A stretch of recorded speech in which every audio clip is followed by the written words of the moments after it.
이제 여기를 종료를 해야 돼요. 근데 종료를 해야 되는데 종료하기 전에 저장을 해야 되겠죠. 그래서 먼저 여러분들은 이쪽에 보면은 여기 쉘 모드에서 파일이 있어요. 모든 컴퓨터들 거의 유사하게 돼 있으니까 이쪽으로 쭉 내려가 보면은 여기가 세이브가 있고 세이브 에즈가 있어요. 그래서 여러분들이 필요한 거에 따라서 이렇게 저장을 먼저 해주면 돼요. 근데 여기서도 확장자를 알아야 되겠죠. 파이썬의 확장자는 뭐로 돼 있을 것 같아요? 여러분들이 그냥 추정을 해보면 파이썬의 확장자는 뭐로 돼 있냐면 점 한 다음에 py예요. 파이썬 할 때 앞에 두자 py로 돼 있어요. 그러니까 여러분들이 저장을 해놓고 그 파일을 가서 찾아보게 되면은 확장자명이 그러니까 여러분들이 뭐 테스트라고 했다라고 한다면 이름을 만약에 여러분들이 방금 연습해 본 거를 그냥 테스트라고 하는 그런 이름으로 저장을 하려고 한다면 테스트가 이렇게 써 있을 테고 그리고 점이 있고 그리고 여기에 py가 이렇게 소문자로 붙어 있을 거예요. 그러니까 여러분들은 점 py를 보게 되면은 아 이거 파이썬 프로그램이구나 이렇게 인식을 하면 되는 거예요.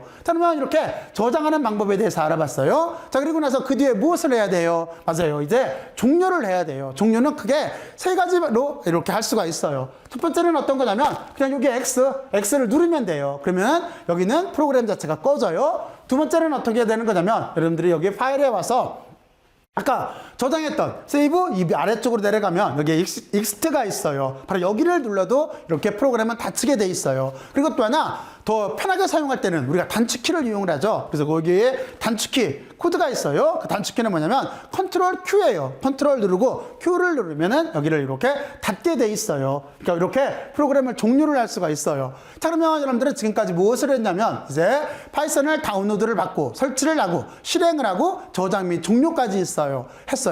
그러면 이제 무엇만 더 해보면 될까요? 여기서 끝내면 안 되고 한 가지를 더 해봐야 돼요. 그건 뭘까요? 맞아요. 여기서 어떤 걸 해봐야 되는 거냐면 삭제를 해봐야 돼요. 왜 삭제를 해봐야 될까요? 약간 파이썬 프로그램은 약간 12개월마다 계속 버전이 업그레이드 된다고 했잖아요. 그렇잖아요. 그러니까 여러분들은 만약에 더 좋은 버전이 나오면 버전이 업그레이드 되면 일반적으로 프로그램 속도가 포문을 기준으로 나서 약간 2배 정도 빨라져요. 아까 이제 여러분들이 반복문 같은 것들이 있다고 그랬잖아요. 조건문이나 반복문 같은 게 있다고 했잖아요. 바로 이랬을 때 우리가 이런 것들을 수행을 할 때 이 속도가 2배 정도 빨라지게 돼 있어요.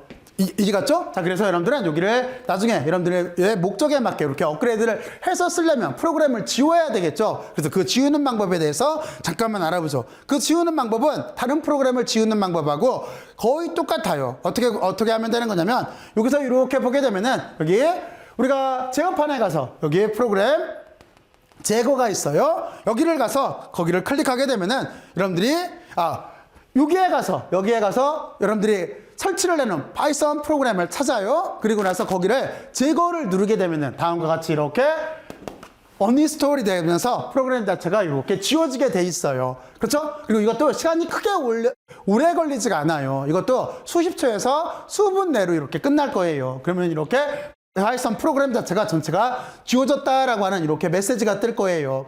자, 그러면 이제부터는 뭐를 해야 되겠어요? 여러분들은 앞으로 이제 파이썬이라고 하는 프로그램을 공부를 해야 되기 때문에 그렇잖아요. 그렇기 때문에 여러분들은 삭제까지 한 다음에 프로그램을 이제부터 다시 깔아봐야 되겠죠. 그렇잖아요. 그래야 공부를 할 거니까. 그러니까 여러분들은 여기까지 이렇게 삭제를 해놓고 그리고 지금 제가 설명한 이 자료들을 바탕으로 해서 여러분들은 이 프로그램을 다시 한번 설치를 이렇게 해놔요.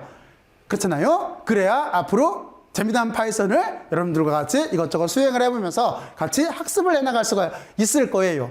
자, 그러면 여러분들은 여기까지 잘 이해를 했을 거라고 생각을 하고, 자, 그리고 이제 여러분들한테 마지막으로 해주고 싶은 거는 어떤 거냐면 이 교과목의 학습 목표는 우리가 프로그램을 전문적으로 다루는 프로그래머가 되기 위해서 배우는 게 아니에요. 요즘은 여러분들은 보통 요즘 때 여러분들은 세 가지 언어를 해야 되는 거잖아요. 첫 번째는 뭐냐면 사람과 대화를 해야 되기 때문에 우리 언어, 다시 말해서 한국어가 됐던 영어가 됐던 이렇게 인간과 대화하는 언어를 여러분들이 알고 있어야 돼요. 그렇잖아요. 이거는 꼬마했을 때부터 우리가 연습을 해왔어요. 그리고 두 번째는 우리 주변에 보면은 인간 말고 자연이 있어요. 그러면 자연의 언어는 무엇으로 구성되어 있어요? 이 자연의 언어는 여러분들이 좋아하는 수학으로 구성이 되어 있잖아요. 그리고 그 수학을 가지고 자연을 논하는 게 물리학인 거잖아요. 바로 이렇게 우리는 자연을 다룰 수 있는 언어를 공부를 해야 돼요. 그리고 세 번째는 뭐가 있어요? 우리 주변에 인간, 자연, 그리고 또 하나 인간이 만들어놓은 우리 주변에 보면은 다 기계 문명들이에요. 그렇잖아요. 다시 말해서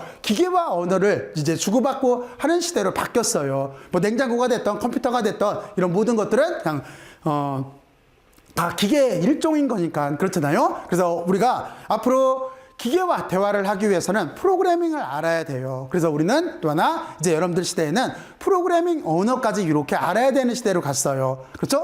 사람과의 대화, 자연과의 대화, 기계와의 대화 이렇게 세 가지 언어 정도를 공부를 해야 돼요. 그래서 목적 자체는 뭐냐면 이렇게 우리가 앞으로 미래를 살기 위해서 대비를 해나가야 되는데 우리는 이 교과목의 목표는 전문적인 프로그래머가 물론 여러분들 중에는 전문적인 프로그래머가 되는 학생들도 있을 거예요. 하지만 우리의 실제 이 수업 과정에서의 목표는 뭐냐면 우리가 좀 전에 설명을 했던 이 세 가지 언어를 가장 보편적인 입장에서 공부를 하는 게 목적인 거예요. 다시 말해서 무슨 얘기냐면 파이썬 프로그램을 가장 보편적인 입장에서 전반적인 구조가 이렇게 되는구나 하는 걸 이해하는 게 이 수업의 학습 목표예요. 그러니까 여러분들은 큰 부담 없이 프로그램에 대해서 한번 차근차근 이렇게 같이 학습해 나가길 바라요. 그리고 나중에 프로그래머가 될 학생들은 여기에서 더 깊숙이 들어가서 이제 뭐 고학년으로 갈수록 깊숙이 들어가면서 그쪽을 전문적으로 하면 되는 거고, 그리고 또 자연 계열로 갈 학생들은 바로 이 프로그램을 이용을 해서 자연 현상을 분석하면 되는 거고, 그리고 또 우리가 옛날 표현으로 한다면 문과 쪽으로 가거나 그래서 뭐 내가 기자가 돼야 되겠어요. 그러면은 거기에서 우리가 글을 쓰는 거를 프로그램으로 구성을 해놓으면 되는 거고, 또는 내가 경제학을 연구하고 싶어요. 그러면 우리가 이 파이썬이라고 하는 프로그램을 통해서 어떤 곡선 같은 걸 그리면서 그걸 분석하면 되는 거예요. 그렇잖아요. 그러니까 정말로 프로그램이라고 하는 거는 요즘 시대에는 꼭 필요한 언어예요. 여러분들은 이 점을 이해를 하고 그리고 나서 우리는 여기에 가장 기본적인 내용을 배운다라고 생각을 하고 있으면 돼요. 자, 그러면 여기까지 열심히들 들어서 고맙고, 여기까지 과정 여러분들이 꼭 한번 해봐요. 자꾸 해보면서 친숙해지려고 노력을 하세요. 이게 이번 시간에 정말로 여러분들한테 해주고 싶은 말이에요. 자, 그러면 열심히들 들어서 고맙고 수고들 많이 했어요. 이제 다음 주제에서 볼게요. 수고들 많이 했어요.